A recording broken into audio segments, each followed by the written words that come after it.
নমস্কার,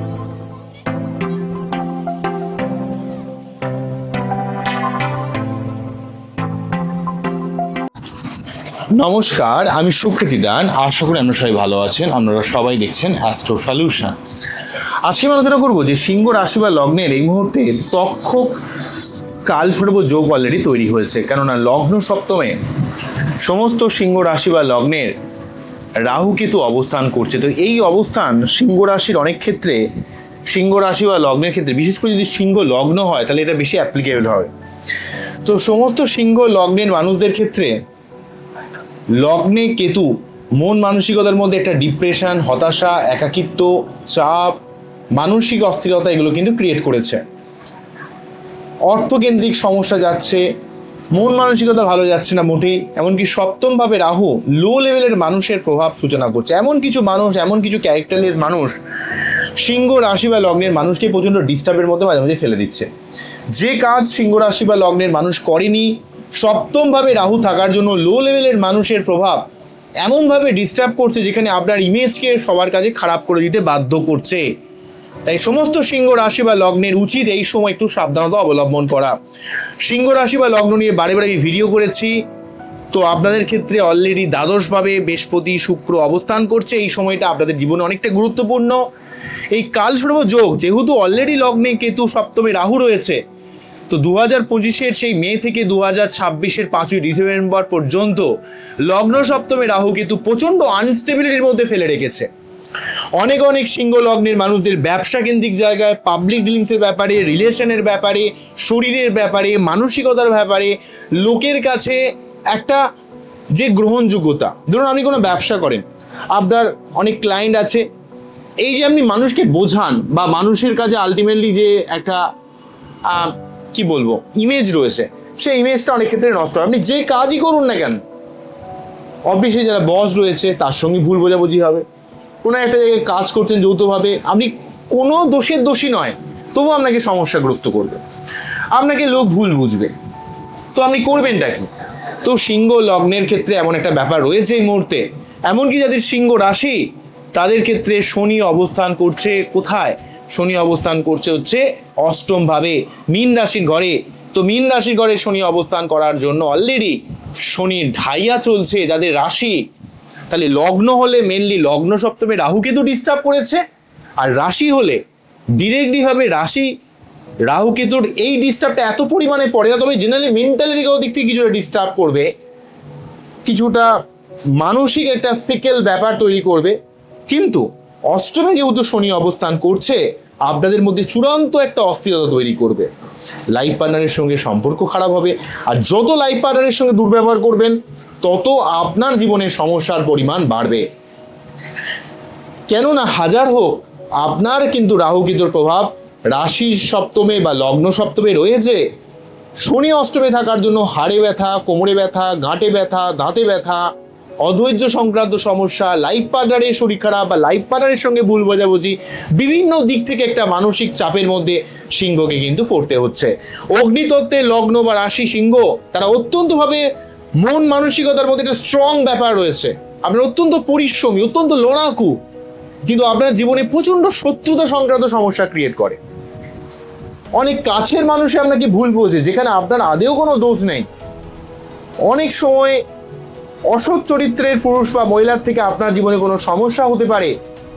যেহেতু তক্ষক কালসর্প যোগ রয়েছে 1 আগস্ট পর্যন্ত, ফেব্রুয়ারি থেকে 1 আগস্ট পর্যন্ত, এই সময় আপনাদের অস্থিরতার পরিমাণ অনেক গুণে বেড়েছে। সেটা মন মানসিকতার মধ্যে বিষণ্ণতা বলি, সেটা অর্থকেন্দ্রিক চাপ বলি, মানসিকতার মধ্যে চাপ বলি, এবং এমন ক্ষেত্রে এমন কিছু সিচুয়েশনের মধ্যে আপনাকে যেতে হচ্ছে যে লোককে বলে বোঝাতে পারবেন না আপনার কি হয়েছে। বিনা কারণে একটা অশান্তি তৈরি করছে, একটা অশান্তির আবহ তৈরি করছে সিংহ লগ্নের বা রাশির ক্ষেত্রে। তাই এই সময় একটু শান্ত থাকুন। যদিও বৃহস্পতি দ্বাদশভাবে অবস্থান করার জন্য বিদেশ যাত্রা, জীবনের দীর্ঘমেয়াদী কোনো স্বপ্ন পূরণের দিক থেকে, আশা পূরণের দিক থেকে হেল্প করবে, কিন্তু এই কালসর্প যোগ, এই যে তক্ষক কালসর্প যোগ, কেননা যতদিন পর্যন্ত না শুক্রদেব সিংহ রাশি থেকে কন্যা রাশির ঘরে প্রবেশ করবে ততদিন পর্যন্ত কালসর্প যোগ চলবে। এই কালসর্প যোগের জন্য সিংহ লগ্ন বা রাশির ক্ষেত্রে বৃহস্পতি শুক্র বুধ যোগটা থাকার জন্য কিছুটা পজিটিভিটি পাবেন, কিন্তু ফুল পেজে পজিটিভিটি কিন্তু পাবেন না। তাই সমস্ত সিংহ লগ্ন বা রাশির ক্ষেত্রে নিজের রাগকে কন্ট্রোল করতে হবে, নিজের শরীরের ব্যাপারে যত্নশীল হতে হবে, মন মানসিকতার মধ্যে অস্থিরতাকে পরিত্যাগ করার সঙ্গে সঙ্গে রাহুর মন্ত্র পাঠ করুন এবং এই সময় যে কোনো ধরনের রিস্ক থেকে আপনারা একটু বিরত থাকুন। ঠিক আছে, আপনাদের ক্ষেত্রে আমি বারে বারে অবগত করে থাকি, কেননা সিংহ রাশি বা লগ্নের মানুষেরা কিন্তু মন থেকে অনেক ভালো হন, ফ্যামিলির জন্য কাজের মানুষের জন্য অনেক কিছু করেন, কিন্তু অত্যন্ত বেশি ইগো, অত্যন্ত বেশি কন্ট্রোলিং, অত্যন্ত লোকের উপর আপনার মত থেকে চাপিয়ে দেওয়ার জন্য আপনার জীবনে অহেতুক অনেক সমস্যা ক্রিয়েট করে। এই সমস্যাগুলো থেকে আপনাকে একটু বেরিয়ে আসতে হবে, এই সমস্যাগুলোকে আপনাকে বুঝতে হবে যে আপনার নিজের মেন্টালিটিটা যদি অন্যের উপর চাপিয়ে দেন, যদি আপনাকে কেউ এমন কন্ট্রোল করে, আপনার কি ভালো লাগবে? কখনো লাগবে না। কিন্তু কি হয়, আপনি চাপিয়ে দেন, আপনি লোককে কন্ট্রোল করতে চান। উচিত কথা ভেবে দেখুন, আপনার কাছে যেটা ঠিক বলে মনে করেন, সবাই তো সেটা নাও মনে করতে পারে। তো সেই জায়গাটা আপনাদের বুঝতে হবে, একটু ফ্লেক্সিবল হতে হবে এবং এই অস্থিরতার জন্য কিন্তু একটু শান্ত হতে হবে। এখন যত লাফালাফি করবেন তত সমস্যা বাড়বে, এবং আপনার বার্তা যদি কোনোভাবে রবি মঙ্গল চন্দ্র কোনোভাবে ডিস্টার্ব থাকে, তাহলে তার সঠিকভাবে রেমেডি কিন্তু নিতে হবে। কেননা আপনাদের ক্ষেত্রে অনেক সময় দেখতে পাওয়া যায় যে মঙ্গল রাহু যোগ, মঙ্গল শনি যোগ বা শনি রবি যোগ বা রবি রাহু যোগ, এই যোগগুলো আপনার বাচ্চাটে আপনার জীবনকে অনেক বেশি ডিস্টার্ব করে। তাই আগে সেই জায়গাগুলোর সঠিকভাবে প্রতিবিধান করতে হবে। আর যদি আপনার পাবলিক ডিলিংস বা সম্পর্ক কেন্দ্রিক কিছু সমস্যা আছে, সপ্তমভাবে রাহু থাকার জন্য এমনকি নয় লাইফ পার্টনার দূরে থাকবে, নয় লাইফ পার্টনারের সঙ্গে ভুল বোঝাবুঝি হবে, নয় তার শরীর খারাপ হবে, বা কোনো না কোনোভাবে তার থেকে একটা ডিস্ট্যান্স তৈরি করতে বাধ্য করবে। আপনারা একটু মিলিয়ে নেবেন এটা, সিংহ লগ্ন বা রাশির মানুষেরা। আর রাশির জন্য ঢাইয়া চলছে, যেহেতু অষ্টমে যেহেতু শনি রয়েছে, তাই এই ঢাইয়ার ফলাফলের জন্য কি হচ্ছে, আপনারা খুব বেশি অস্থির, খুব বেশি পাজেল হয়ে যাচ্ছেন অনেক ক্ষেত্রে। তো এই ব্যাপারগুলোকে আপনাকে সঠিকভাবে সঠিক কোনো অ্যাস্ট্রোলজির ওপিনিয়ন নিয়ে এই জায়গাগুলোকে ঠিক করতে হবে, তাহলে সমস্যা বরং বাড়বে, বরং কমবে না। কি বলছি আশা করি বুঝতে পারছেন তো। এর জন্য আপনাদের পাবলিক ডিলিংস বা রিলেশন সংক্রান্ত সমস্যা যদি হয়ে থাকে, তাহলে কিন্তু আপনাদের অবশ্যই রাহুর মন্ত্র পাঠ করবে। রাহুর যে মন্ত্রটা ওং ভ্রাম ভ্রিম ভ্রমশা রাহবেন। আমি জানি সিংহ লগ্ন বা রাশির মানুষ অত্যন্ত পরিশ্রমী হন, আপনারা কাজের জায়গায় কোনো রকম ফাঁকি দেন না, আপনারা 100% ভাবে পারফেক্টভাবে কাজ করেন, কিন্তু অত্যন্ত জেদ, অত্যন্ত কন্ট্রোলিং, অত্যন্ত সম্মানবোধ আপনাকে অনেক অনেক ক্ষেত্রে ভুলভাল মানুষের কাছে নিয়ে চলে আসে। আপনারা যে আপনাকে সম্মান দিচ্ছে, আপনি তাকে ভালো বলে মনে করেন, হয়তো দেখা গেল সেই মানুষটা সব থেকে নেগেটিভ মানুষ এবং আপনি তাকে বিশ্বাস করে ঠকে যাচ্ছেন। আপনার জীবনে লোন নেওয়া থেকে বিরত থাকতে হবে, কোনো মানুষকে চোখ বন্ধ করে বিশ্বাস করা থেকে বিরত থাকতে হবে। এগুলো আপনার জীবনে বড় বড় একটা ব্লান্ডার, সব থেকে বড় ভুল এগুলো। অন্ধভাবে যদি কিছু মনে করেন যে ওটা আমার হয়ে যাবে, সেটা আপনার ডেফিনিটভাবে আটকে যাবে। সিংহ লগ্ন অগ্নিতত্ত্বের লগ্ন, যারা অগ্নিতত্ত্বের লগ্ন তারা অনেক পাওয়ারফুল হন, কিন্তু লাইফে অত্যন্ত রেগে যাওয়ার জন্য, জেদ দেখানোর জন্য, মানসিক অস্থিরতার জন্য জীবনে সমস্যা ক্রিয়েট করে। বিশেষ করে যখন আপনার লগ্নে সপ্তমে, লগ্ন সপ্তম, চতুর্থ দশম বা নবমে রাহু পাশ করবে, তখন সমস্যার পরিমাণ আপনার জীবনে বাড়বে, বরং কমবে না। সেই সময়গুলোকে আপনাকে আরো বেশি অ্যালার্ট হতে হবে। তার জন্য প্রতিদিন সূর্য প্রণাম করতে হবে, যোগব্যায়াম করতে হবে, মেডিটেশন করতে হবে, মানসিক শান্তি পরিতৃপ্ততাকে বজায় রাখার চেষ্টা করতে হবে আপ্রাণভাবে। কারণ আমরা অনেক ভালো মানুষ, মনে করলে অনেক কিছু অসাধ্য সাধন করতে পারে, কিন্তু নিজের লাইফ পার্টনারকে মর্যাদা দিন, একটু ফ্লেক্সিবল হন, লোককে চিনুন। সবসময় আপনি মনে করছেন এটা ভালো, ভালো নাও হতে পারে, অবস্থার প্রয়োজনে আপনাকে পরিবর্তন করতে হবে। সিংহ কিন্তু নিজে অনেক সময় নিজের জায়গা থেকে সরতে পারেন না।